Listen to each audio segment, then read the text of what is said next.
السلام علیکم ورحمۃ اللہ۔ دعا ہے رب جلیل سے کہ اللہ رب العزت ہم سب کو بہترین دنیا اور خوبصورت آخرت نصیب فرمائے، آمین۔ الحمد للہ رب العالمین والعاقبۃ للمتقین والصلاة والسلام علی خاتم الانبیاء والمرسلین۔ اللہم صلی علی محمد فی اول کلامنا، اللہم صلی علی محمد فی اوسط کلامنا، اللہم صلی علی محمد فی آخر کلامنا۔ انسان ایک ہدف متعین کر لے، اس کے حصول کی کوشش میں تن من دھن کی بازی لگا دیتا ہے، اور خاص طور پر جب اسے یقین ہو جاتا ہے کہ وہ جس ہدف کے حصول میں کوشاں ہے وہی ہدف صحیح ڈگر پر لے جانے والا ہے، اور اس کے مقابل جو بھی اہداف ہیں وہ سیدھے راستے سے ہٹانے والے ہیں، تو پھر وہ اپنے مقصد کے حصول میں جان کی بازی لگانے سے بھی چندہ دریغ نہیں کرتا، خواہ اس کی راہ میں مضبوط سے مضبوط چٹان کیوں نہ حائل ہو، وہ اس چٹان کو چکنا چور کرنے کی ہر ممکن کوشش کرتا ہے۔ یہی عزم و استقلال حضرت عبداللہ بن زبیر رضی اللہ تعالیٰ عنہما کے اندر بھی تھا۔ انہوں نے جس بات کو حق سمجھا اس کے لیے زندگی کی آخری سانس تک لڑتے رہے، اور ان کے اندر یہ جوش و جذبہ پیدا کرنے والی ان کی بہادر ماں سیدہ اسماء بنت ابی بکر رضی اللہ تعالیٰ عنہما تھی۔ خلیفہ عبد الملک بن مروان کے عہد میں اس کے سپہ سالار حجاج بن یوسف کے لشکر نے خلافت کے دعوے دار حضرت عبداللہ بن زبیر رضی اللہ تعالیٰ عنہما کو حرم مکہ میں محصور کر رکھا تھا، اور ان کے اپنے بھی ساتھ چھوڑ کے تھے۔ جب حضرت عبداللہ بن زبیر رضی اللہ تعالیٰ عنہما نے دیکھا کہ وقت کی گردش ان کے خلاف ہے، لوگوں کی اکثریت ان کے مشن کے مخالف ہو گئی ہے، اور لوگوں کی نگاہ میں ان کی کوئی وقت باقی نہیں رہی، تو انہیں اپنی سبکی محسوس ہوئی۔ چنانچہ وہ اپنی والدہ سیدہ اسماء رضی اللہ تعالیٰ عنہما کی خدمت میں حاضر ہوئے، عرض کیا، امی جان آپ دیکھ رہی ہیں مجھے چاروں طرف سے لوگوں نے نظر انداز کر دیا ہے، اور میری بیوی بچے بھی میرے مشن کے خلاف ہیں، ان کی نگاہ میں بھی میری کوئی وقت نہیں ہے، اب چند لوگ ہی میرا ساتھ دینے کے لیے رہ گئے ہیں، وہ بھی اس قدر کمزور ہیں کہ چند لمحے بھی مخالف گروہ کے سامنے ٹھہر نہیں سکتے۔ اگر آج میں اپنے مشن سے دستبردار ہو جاؤں تو مجھے معاشرے میں ہاتھوں ہاتھ لیا جائے گا، میں ساری بے رخ نگاہوں کی توجہ کا مرکز بن جاؤں گا، دنیاوی مال و متاع سے مالا مال کر دیا جاؤں گا، اور میرے جانی دشمن میرے غمگسار ہمدم بن جائیں گے۔ پھر ایسی صورت میں مجھے کیا کرنا چاہیے؟ امی جان، اس وقت میں زندگی اور موت کی کشمکش میں سانس لے رہا ہوں، مجھے آگے قدم بڑھانے کے لیے آپ کا مشورہ درکار ہے۔ سیدہ اسماء رضی اللہ تعالیٰ عنہما بیٹے کی دردناک گفتگو سن کر کہنے لگی، جان من، تم اپنے متعلق جتنا کچھ جانتے ہو کوئی دوسرا اس قدر نہیں جان سکتا۔ اگر تمہیں اپنے طور پر کلی اطمینان ہے کہ تم جس بات کی طرف دعوت دے رہے ہو اس میں حق پر ہو اور تمہارے مقابل نہ حق پر ہیں، تو پھر اپنی دعوت سے باز مت آؤ اور قدم آگے کی جانب بڑھاتے چلے جاؤ،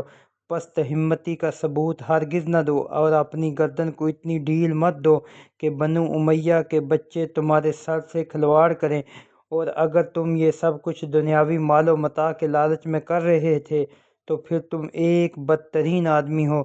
تم نے خود کو اور اپنے ساتھیوں کو تباہ و برباد کر ڈالا، اور تمہارے جو ساتھی قتل کر دیے گئے ہیں ان کے قتل کے ذمہ دار تم اور صرف تم ہو، اور اگر تمہاری رائے یہ ہے کہ تم حق پر تھے مگر جب تمہارا ساتھ دینے والے کمزور پڑ گئے تو تم نے ہمت ہار کر سر تسلیم خم کر دیا، تو پھر یہ آزاد لوگوں کی شان نہیں اور نہ ہی اہل دین کا شیوا ہے۔ آخر اس دنیا میں تمہاری زندگی ہے ہی کتنی؟ ذلت کے ساتھ زندہ رہنے سے عزت کے ساتھ قتل ہو جانا کہیں بہتر ہے۔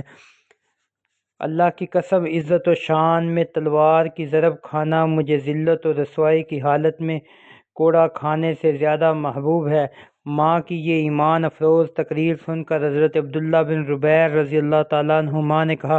مجھے خدشہ ہے کہ اگر میرے دشمن مجھے قتل کر دیں گے تو میرا مسئلہ کریں گے۔ مسئلہ کہتے ہیں میت یا مقتول کے کان، ناک، آنکھ اور ہاتھ وغیرہ اعضائے جسمانی کو بری طرح کاٹنے اور مسخ کرنے کو۔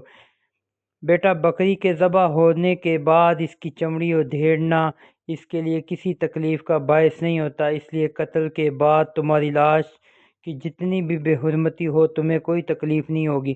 یہ سن کر حضرت عبداللہ بن زبیر رضی اللہ تعالیٰ عنہما آگے بڑھے اور اپنی ماں کے سر کا بوسہ لیا اور کہنے لگے، اللہ کی قسم یہی میری رائے بھی ہے۔ جس دعوت کا علم میں نے بلند کیا ہے آج تک اس کی سربلندی کے لیے کوشاں ہوں۔ میں نے کبھی دنیا کو حسن نگاہ سے نہیں دیکھا اور نہ آج دنیاوی حرص و طمع کی میرے اندر گنجائش ہے۔ میں نے اس وقت حکمرانوں کے خلاف جو جنگ چھیڑ رکھی ہے اس کا سبب میری دینی حمیت ہے، کیونکہ ان کے دور میں اللہ تعالیٰ کے محرمات کی پامالی ہو رہی ہے اور انہیں جائز ٹھہرا لیا گیا ہے۔ پھر بولے، امی جان، میں نے اپنے مشن سے متعلق آپ کی رائے لے لینا مناسب سمجھا۔ الحمدللہ آپ کی ایمان افروز گفتگو نے میری بصیرت میں مزید اضافہ کر دیا۔ امی جان، آج ہی میں قتل ہونے والا ہوں، میرے قتل پر غمزدہ نہ ہونا اور اپنا معاملہ اللہ کے حوالے کر دینا، کیونکہ آپ کے اس صاحبزادے نے کبھی بھی کسی منکر و ناجائز کام کے کرنے کا ارادہ نہیں کیا اور نہ ہی کسی غلط اور اخلاق سے گری ہوئی بات میں ملوث ہوا۔ میں نے اللہ تعالیٰ کی سلطنت میں کبھی ظلم و استبداد کو نہیں سراہا، امن و امان کا جھانسا دے کر کسی پر دست درازی نہیں کی، کسی مسلمان یا غیر مسلم پر زیادتی کو روا نہیں رکھا۔ میرے اعمال کی طرف سے ظلم و زیادتی کی جب بھی مجھے شکایت ملی، میں نے مظلوموں کی بھرپور تائید کی اور ان کے حقوق دلوائے۔ میں نے کبھی رضائے الہی پر اپنی خواہش کو ترجیح نہیں دی، بلکہ ہمیشہ اللہ تعالیٰ کی رضا کو اپنی خواہش پر مقدم رکھا۔ اے اللہ، یہ سب باتیں میں اپنی ذات کے تزکیے کے لیے نہیں کہہ رہا ہوں۔ میں جو کچھ کہہ رہا ہوں اس سے تو بخوبی واقف ہے، بلکہ میں یہ سب کچھ اپنی ماں کو تسلی دینے کے لیے کہہ رہا ہوں تاکہ وہ مجھے پہنچنے والی مصیبت کو بھول جائے۔ یہ تعزیت بھرے الفاظ سن کر عبداللہ بن زبیر کی والدہ کہنے لگیں، مجھے اللہ تعالیٰ سے امید ہے کہ اگر تم مجھ سے پہلے اللہ کے پاس چلے گئے تو وہ تمہارے بارے میں میری تعزیت اچھی ہوگی، البتہ اگر میں تم سے پہلے انتقال کر گئی تو میرے دل میں یہ خلش باقی رہے گی کہ میں تمہارے مشن کا انجام نہ دیکھ سکی۔ پھر حضرت عبداللہ بن زبیر رضی اللہ تعالیٰ عنہما اپنی ماں سے دعا کی درخواست کرتے ہوئے ان کے پاس سے روانہ ہو گئے۔ اسی روز انہیں حجاج بن یوسف اور ان کے ساتھیوں نے شہید کر دیا۔